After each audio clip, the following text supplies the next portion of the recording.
no real need for an introduction, but it's an honor and privilege to introduce the 2018 Maritime NHLers for Kids special celebrity guest, Ron MacLean. Thanks so much, Ron, for taking the time today. And how excited are you about joining the team in Digby? Well, really thrilled, Craig. It's an old recollection, or a fuzzy recollection of so many good times at Club 98 and trying to hit the golf ball the next day at the Pines when we were maybe frolicking and singing Queen songs too late into the night. So that's, but I'm older, hopefully more mature. Just watch. But all the gang, obviously Rick Bonus has lent his name to it as our ambassador, and I just love Rick and have so many things I could tell you about memories at the Forum in Montreal when his Boston Bruins ended 1,000 years of futility, and just all the gang. Joanne Penwell, of course, a dear friend, and it'll be a lovely chance to get together with friends and obviously to inspire kids who want to be the next Nathan McKinnon or Sidney Crosby. What does it mean to you personally to have an impact at the grassroots level? Well, I remember, Craig, when I was a boy, my father was Air Force, so we lived, I was born in Germany, moved to Halifax, then to Victoria, then Whitehorse, Yukon is where I first got wind of hockey. Our neighbors in the public married quarters on the base in Whitehorse, the Clement family had a backyard rink, and I was 4 years old, and my parents didn't give a hoot about hockey. They loved to follow Pierre-Elliott Trudeau and Bob Stanfield. Anyhow, I got skating and fell in love with hockey, and Bobby Hull came to town. And I was 8 years old when he came to Whitehorse, and he signed for an hour pictures of himself, beautiful 8x11 photographs, and he was an Adonis, right? Chiseled athlete and blonde hair and superstar of the National Hockey League. I couldn't believe I got so close to Bobby Hull, and that's never lost on you. And I'm just obviously a broadcaster on it, but Danny Gallivan, right? Andy Ganesh and Dick Irvin and Foster Hewitt and Bob Cole, all those folks kind of meant the same thing to me as the players in a way. So you know it's a chance to make the NHL a first-hand experience for a child who's just seen it on TV, and that's never lost on you. Those financial barriers that the Maritime NHLers try to break, how important is that to really continue the game moving forward? Well, I know, as an example, we're doing the Hometown Hockey Series in Bathurst, New Brunswick, and Noah Dobson of Summerside, Prince Edward Island. I was asking a police officer in Summerside who's a pal of mine, Trevor Burt, what about Andrew Dobson, the dad, you know? And he said, oh my God, Ron, you can't believe what a wonderful parents they are. And Andrew works 2 jobs. Says he works his regular job and then he'll go help out at Source for Sports and just make sure he's got a little extra money, you know, because Noah's going through those $300 sticks like crazy and needs the best skates, or should have the best skates. And yeah, so that's the socioeconomic background of hockey has changed dramatically. It used to be, one of the reasons that Cape Bretoners didn't make it is because we didn't have ice, you know, year round like they did in Northern Ontario. But then the next thing that's come along is the money. You can put your child in a specialized hockey academy, sometimes very elite, high level and high priced hockey academy. You can hire professional tutors, nutrition experts, and so forth. So a lot of the push to the NHL has become money driven, unfortunately.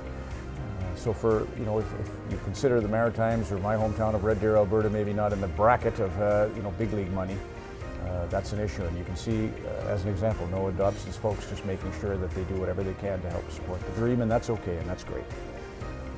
Personally, obviously tied to the Maritimes, but professionally tied to the Maritimes here in Moncton as well.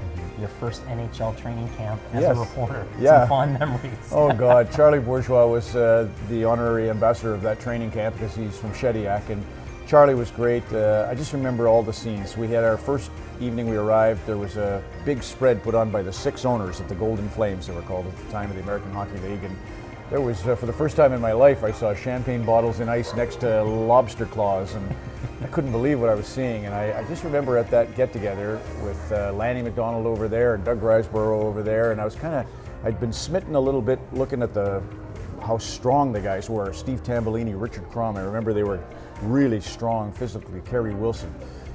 Anyway, I sit with Al McInnes of Port Hood, Mabu, and Al says, Ron, do you think I'm being traded?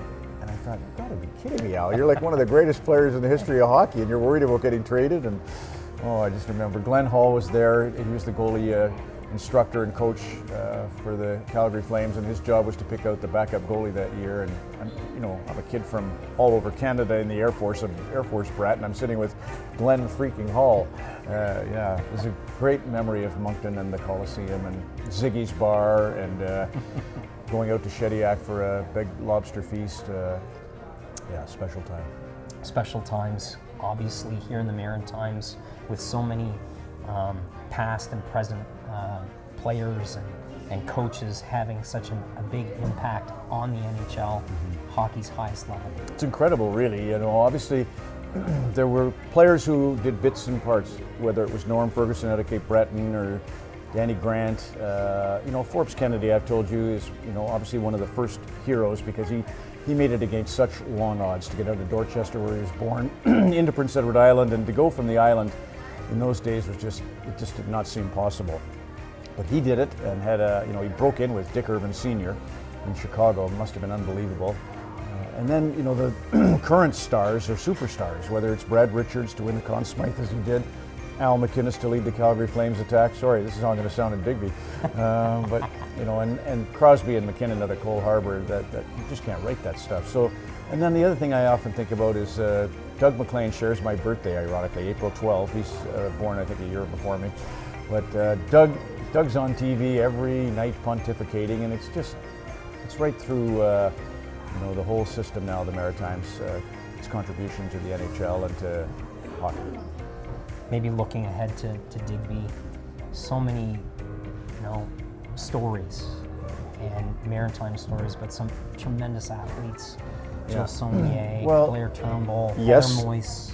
Yeah. So maybe just... Yeah, Jillian Saulnier actually came up and was in my hometown of Oakville, where I live now, attending Appleby College, and to get the first goal as a Nova Scotian in Olympic competition this year in Pyeongchang. That was neat to see her performance.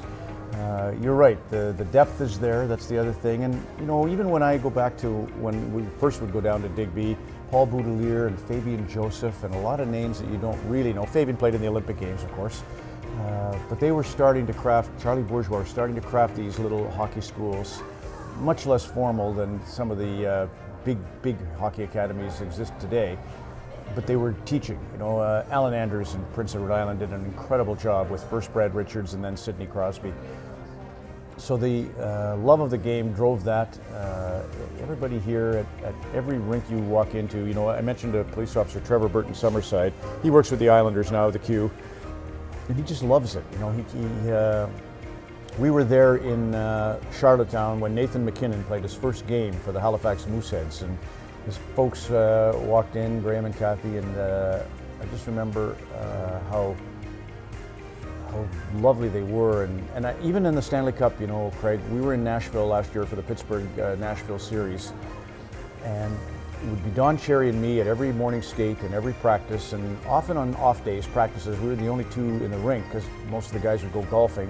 Don doesn't know how to do anything but watch hockey and drink a couple Bud Lights. Anyway, so we were at the rink, and there's only two other people in the rink, and it would be Troy and Trina Crosby. At every practice, every morning skate, there was Troy and Trina standing over there, and they'd walk back. They ended up in the same hotel as us in Nashville. We would walk back together and just talk, and it was so basic. It was so, Sidney might as well have been that Timbit kid. He might as well have been 8 years old. And Troy might as well have been still thinking about getting drafted out of Verdun into the National Hockey League. So that's really there. And it'll always be, we're doing, as I said, a show in Bathurst, and it's the story of the Acadians, this incredible connection that Jean Beliveau's family, fought at Restigouche. Jean Beliveau's family happens to be the ancestors of Anne Murray. You can't write this stuff, and it's really threaded wonderfully. And the lucky part about Maritimers is they know how to tell that story. So there'll be plenty of that in Digby. And with Maritimers, Brad Marchand, Nathan McKinnon, Sidney Crosby, all in the race for the Hart Trophy. It is tremendous, but it's also a tremendous honor to have you part of the Maritime NHLers for Kids event this year in Digby, July 25th and 26th. Thank you so much, Ron, for this. Thank you, Craig. Looking forward to it.